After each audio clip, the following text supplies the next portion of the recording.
Hello, नमस्कार मित्रों। मैं प्रियंका स्वागत करती हूँ आप सभी का आपके अपने YouTube channel smart study classes 77 पर। मित्रों, हमारे चैनल के माध्यम से आपको विभिन्न विषयों की तैयारी करवाई जा रही है और हमारा जो स्पेशल टारगेट है, टारगेट 2022, उसी के क्रम में आज हम लेकर के आए हैं यूनिट फर्स्ट का पहला वीडियो। जी हाँ मित्रों, यूनिट फर्स्ट का सिलेबस यदि आपने नहीं देखा है तो आप हमारे चैनल पर जाइए। यूट्यूब पर भी मैंने वो पूरा सिलेबस आपको बता दिया है। उसके अलावा यदि आपने यूट्यूब का वीडियो नहीं देखा तो आप हमारे Telegram channel smart study classes 77 को ज्वाइन कर सकते हैं। टेलीग्राम में जाइए, वहाँ पर सर्च करिए, आपको हमारा चैनल मिल जाएगा, उसमें ज्वाइन हो जाइए। जी हाँ मित्रों, आप पूरे सिलेबस को देख लीजिए, उसके बाद हमारे साथ पढ़ाई करना स्टार्ट कर दीजिए। चलिए मित्रों, आज हम पढ़ते हैं हिंदी भाषा और उसका विकास। यह इसका पहला वीडियो है, यानी पहला पार्ट है इस यूनिट का। हम पढ़ेंगे। देखिए, हमारे देश भारतवर्ष में, यानी हमारे देश भारतवर्ष में मुख्य रूप से दो भाषा परिवार है, यानी आर्य परिवार और द्रविड़ परिवार। वैसे तो भाषा परिवार कई हैं, लेकिन हमारे देश में सिर्फ दो ही भाषा परिवारों की भाषाएं स्पष्ट रूप से बोली जाती हैं। उत्तर भारत की आर्य भाषाएं आर्य परिवार की तथा दक्षिण भारत की भाषाएं द्रविड़ परिवार की हैं। अब आपसे ये क्वेश्चन बन जाएगा कि उत्तर भारत की जो आर्य भाषा है वह किस परिवार की है, तो आप वहाँ पर बता देंगे उत्तर भारत की आर्य भाषाएं आर्य परिवार की तथा दक्षिण भारत की भाषा द्रविड़ परिवार की है। भारतीय आर्य भाषाओं का जन्म आर्यों के आने के बाद से हुआ। उत्तर भारत की आर्य भाषाओं में संस्कृत भाषा ही सबसे प्राचीन है। जी हाँ मित्रों, संस्कृत जो है वो सबसे प्राचीन है, जिसका प्राचीनतम रूप ऋग्वेद में मिलता है। प्राचीनतम रूप कहाँ पर मिलता है? ऋग्वेद में मिलता है। और इसी की उत्तराधिकारी आपकी हिंदी है। यानी हिंदी किसकी उत्तराधिकारी है? तो हिंदी जो है वो संस्कृत की उत्तराधिकारी भाषा है। अब हम थोड़ा सा स्पष्ट करते हैं इसको। भारतीय आर्य भाषा का जन्म आर्यों के आने के बाद से, तो मैंने आपको बता दिया। मानव उत्पत्ति का प्रथम ग्रंथ किसे माना जाता है? तो वह माना जाता है आपके ऋग्वेद को, जो कि 1500 ईसा पूर्व के लगभग था। अब भारतीय आर्य भाषाओं का विभाजन हम देखेंगे। भारतीय आर्य भाषाओं को 3 कालों में विभाजित किया गया है। पहला है प्राचीन भारतीय आर्य भाषा, जो कि 1500 ईसा पूर्व से 500 ईसा पूर्व तक का रहा। दूसरा है आपका मध्यकालीन आर्य भाषा, यानी मध्यकालीन भारतीय आर्य भाषा। यह प्राकृत पाल एवं अपभ्रंश काल, यानी कि 500 ईसा पूर्व से 1000 ईस्वी तक रहा। और आधुनिक आर्य भाषा का काल 1000 ईस्वी से अब तक का माना जाता है। मित्रों, अब हम इसका थोड़ा सा विस्तार रूप पढ़ लेते हैं। यानी जो प्राचीन भाषा थी, देखिए ये जो पाली भाषा थी, पाली भाषा क्या थी? पाली भाषा बौद्धों की मुख्य भाषा थी। उसके पहले हम देखते हैं यहाँ पर इसका प्राचीन भारतीय आर्य भाषा। प्राचीन भारतीय आर्य भाषा में क्या हुआ, ये देखिए यहाँ पे इसको। प्राचीन भारतीय आर्य भाषा का स्वरूप ऋग्वेद से प्राप्त होता है। वैदिक भाषा संचार की सबसे प्राचीनतम भाषा स्वीकार की जाती है। जिस संस्कृत भाषा का प्रसार हुआ है वह लौकिक संस्कृत है। देखिए मित्रों, यानी जो संस्कृत वर्तमान में बोली जाती है वह लौकिक संस्कृत है। संस्कृत के भी दो भेद थे। पहला कौन सा? वैदिक संस्कृत था, दूसरा था लौकिक संस्कृत। तो लौकिक संस्कृत है। अतः हम कह सकते हैं कि प्राचीन जो आर्य भाषा यानी संस्कृत थी वह 2 भागों में विभक्त थी। पहली वैदिक संस्कृत, जिसे कि आर्य भाषा कहा गया, दूसरा लौकिक संस्कृत कहा गया। अगला आप देखिए, यहाँ पर हम देखेंगे पाली भाषा के बारे में पढ़ेंगे। पाली भाषा को मुख्यतः बौद्ध धर्म की भाषा माना गया है। पाली भाषा को ही मागधी भाषा भी कहा गया है। और त्रिपिटक की रचना पाली भाषा में हुई। त्रिपिटक कौन कौन से थे? सुत्त पिटक, विनय पिटक और अभिधम्म पिटक। फिर हम जानते हैं प्राकृत भाषा के बारे में। प्राकृत भाषा बोलचाल की भाषा होने के कारण पंडितों में प्रचलित नहीं थी। संस्कृत के नाटकों के निम्न पात्र, यानी कि जो अधम पात्र हुआ करते थे, वह इस भाषा का प्रयोग करते थे। और जैन साहित्य प्राकृत भाषा में लिखा गया है। तो प्राकृत भाषा के भी आप निम्न भेद देख सकते हैं, कितने भेद प्रचलित हैं वर्तमान में। चलिए हम पढ़ते हैं प्राकृत भाषा के जो भेद हैं। सबसे पहला भेद है सौर सेनी प्राकृत। और यह कहाँ पर बोली जाती थी?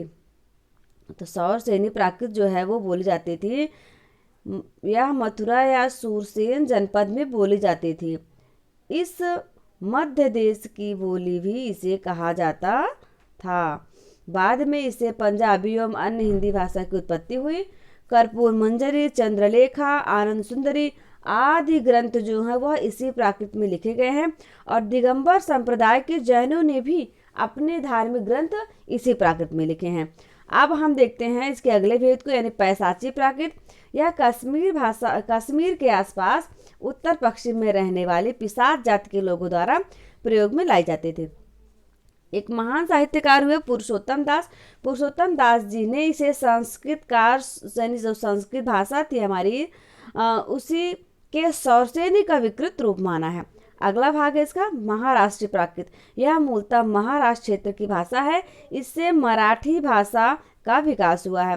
प्राकृत भाषा में रचित काव्य ग्रंथ इसी प्राकृत में है। गाहा सस्सई, जिसे हाल कवि ने लिखा था, वज्जालग्न इस प्राकृत में लिखे गए ग्रंथ हैं। और विशेष रूप से आप ध्यान दीजिए, महाकवि कालिदास एवं हर्ष ने अपने नाटकों के गीत इसी प्राकृत में लिखे। किसमें? महाराष्ट्रीय प्राकृत में लिखे हैं। यह बहुत ही महत्वपूर्ण हो जाता है आपके लिए। फिर हम देखते हैं अगला भेद, मागधी प्राकृत। यह मगध अर्थात बिहार, मगध अर्थात बिहार, यानी बिहार में जो भाषा बोली जाती थी उसे मागधी प्राकृत कहा जाता था। कि यह बिहार के आसपास की भाषा है। इसका प्राचीनतम रूप अश्वघोष के नाटकों में एवं मुद्रा राक्षस किसके द्वारा लिखा गया था? विशाख दत्त के द्वारा। और मृच्छकटिकम को लिखा था शूद्रक ने। तो ये सब जो ग्रंथ हैं वो आपके मिल जाते हैं मागधी प्राकृत में। अर्ध मागधी प्राकृत क्या था? यह भाषा मागधी और सौरसेनी के बीच के क्षेत्र की भाषा, अर्थात यह प्राचीन कौशल के आसपास की भाषा थी। और खस प्राकृत, इसका विशेष रूप से उल्लेख कहीं नहीं मिलता है, किंतु विद्वानों का मत है कि यह अपभ्रंश पहाड़ी क्षेत्रों में, कौन क्षेत्र में? पहाड़ी क्षेत्र में प्रयुक्त होता था। केकय प्राकृत, इस अपभ्रंश का प्रयोग केकय अर्थात वर्तमान जो पाकिस्तान है वहां पर बोला जाता था। इस प्राकृत का प्रयोग किया जाता था। और टक, इसका प्रयोग क्षेत्र वर्तमान का पंजाब प्रांत है। और ब्राचार अपभ्रंश, इसका प्रयोग जो सिंध क्षेत्र में प्रचलन था, इसका जो सिंध के क्षेत्र में जितने भी राज्य आते थे, जो स्थान आता था, वहां पर इस अपभ्रंश का या प्राकृत का प्रयोग किया जाता था। अब हम जानते हैं अपभ्रंश के बारे में। इसके पहले हमने देखा पाली के बारे में, फिर देखा प्राकृत के बारे में, और अब हम जानते हैं अपभ्रंश भाषा के बारे में। अपभ्रंश भाषा का प्रयोग 500 ईस्वी से 1000 ईस्वी तक हुआ। इसको आप, इसका जो समय काल है इसको जरूर याद करके रखिए, आपसे पूछा जाएगा अपभ्रंश भाषा का प्रयोग का काल क्या रहा, तो 500 ईस्वी से 1000 ईस्वी तक हुआ। आर्य भाषा की तीसरी अवस्था अपभ्रंश भाषा को माना जाता है। अपभ्रंश का जो शाब्दिक अर्थ है वह हुआ बिगड़ा हुआ या गिरा हुआ। इस भाषा को अवहट, देशी भाषा, देश भाषा आदि अनेक नामों से भी पुकारा गया। आचार्य हेमचंद्र व वाणभट्ट ने इस अपभ्रंश को ग्राम भाषा कहा। कौन सी भाषा? ग्राम भाषा कहा। दंडी ने इसे आभिराद की भाषा किया। मित्रों, यह जो है एक प्रश्न बन रहे हैं, आप इनको याद करके रखिए। आपसे परीक्षा में पूछा जा सकता है कि आभिराद की भाषा किस भाषा को कहा गया, फिर किस विद्वान ने कहा, या और अपभ्रंश भाषा के अन्य नामों में भी आपसे पूछा जा सकता है ग्राम भाषा किसने कहा। तो आप इसे ध्यान से पढ़िए। 6ठी शताब्दी के अलंकारवादी आचार्य, देखिए आपको यहाँ पर ये भी बता दे रहा कि अलंकारवादी आचार्य कौन थे, तो आचार्य भामा थे। भामा ने भी अपभ्रंश का उल्लेख संस्कृत एवं प्राकृत में करते हुए इसे काव्योपयोगी भाषा बताया है। आधुनिक आर्य भाषाओं का जो विकास है वह इसी अपभ्रंश हुआ है। किससे हुआ? अपभ्रंश भाषा से हुआ है। चलिए हम देखते हैं। अतः हिंदी की जननी अपभ्रंश है और अपभ्रंश के मूलतः 7 भेद हैं। चलिए देखते हैं कौन कौन से भेद है। पहला भेद है इसका सौरसेनी अपभ्रंश, और सौरसेनी अपभ्रंश से पश्चिमी हिंदी, राजस्थानी, गुजराती आदि भाषाओं का विकास हुआ। पैशाची अपभ्रंश से पंजाबी और लाहंदा का विकास हुआ।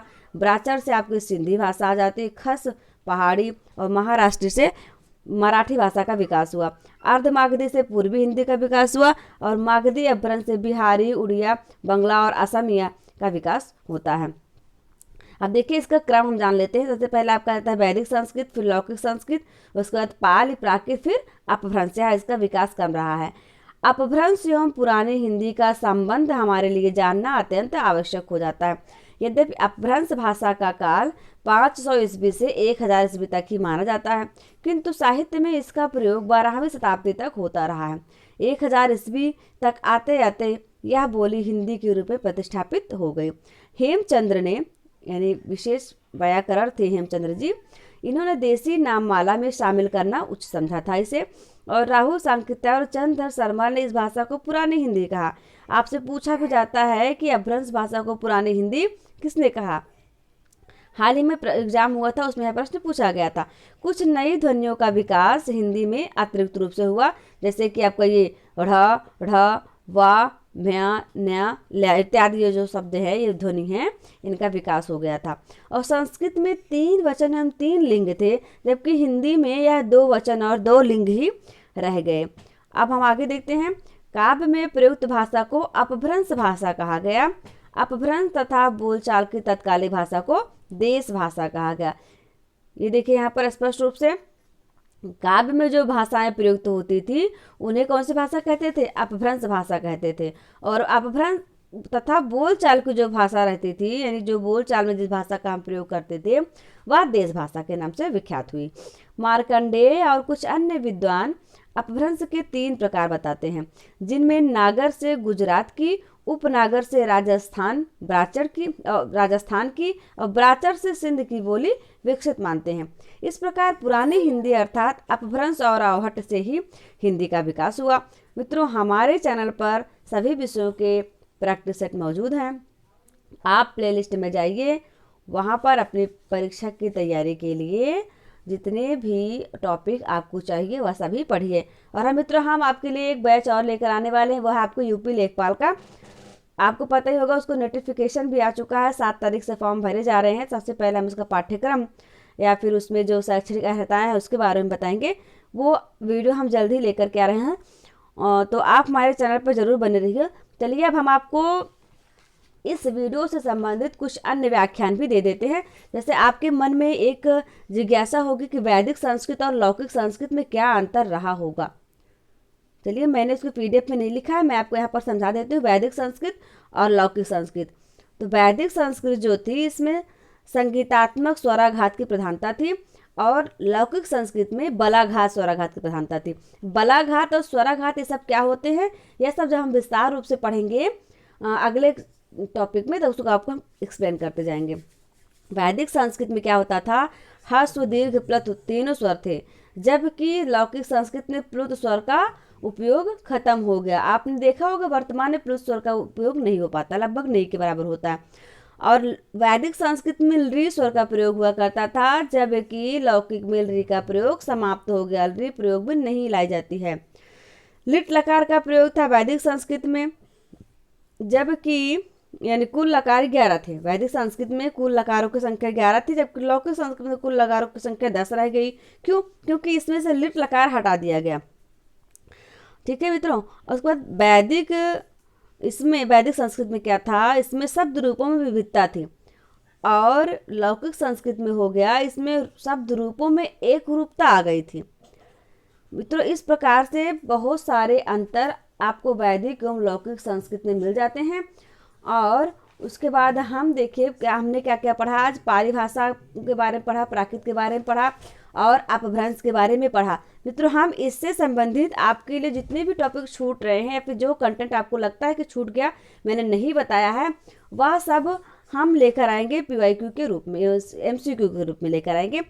PYQ यदि आप करना चाहते हैं तो हमारे चैनल पर आपको मिल जाएगा, क्योंकि मैंने 2012 तक के जो पिछले पेपर थे, पुराने सॉल्व पेपर थे, उसको अपलोड कर दिया है। यदि आप NTA NET 2022 के प्रति सीरियस हैं, यानी टारगेट 2022 जो हमारा बैच है उसके प्रति आप सीरियस हैं, तो आप ज़रूर हमारे चैनल पर आने वाले प्रत्येक वीडियोज़ को आप देखिए। मित्रों, फर्स्ट पेपर के लिए भी हमने थोड़ा सा तैयारी स्टार्ट कर दी है, अभी पूरे वीडियोज़ में नहीं आने स्टार्ट हुए हैं, लेकिन जैसे आपके फर्स्ट पेपर में कंप्यूटर से क्वेश्चन आता है, तो कंप्यूटर से संबंधित आपको वीडियो हमारे चैनल पर मिलेंगे, आप जाकर उसका अध्ययन यहाँ पर कर सकते हैं।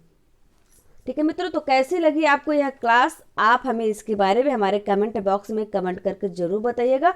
हम बहुत ही विस्तार और बहुत ही मज़ेदार एवं शानदार तरीके से पढ़ने वाले हैं। हमारी जो अगली कक्षा होगी वह बहुत ही जल्द लेकर हम आपको सामने हाजिर होंगे।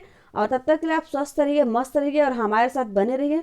हम आपके लिए लेकर के आए हैं टारगेट 2022 बैच, जो कि एनटीए या यूजीसी पहले करवाता था, अब तो एनटीए करवाता है।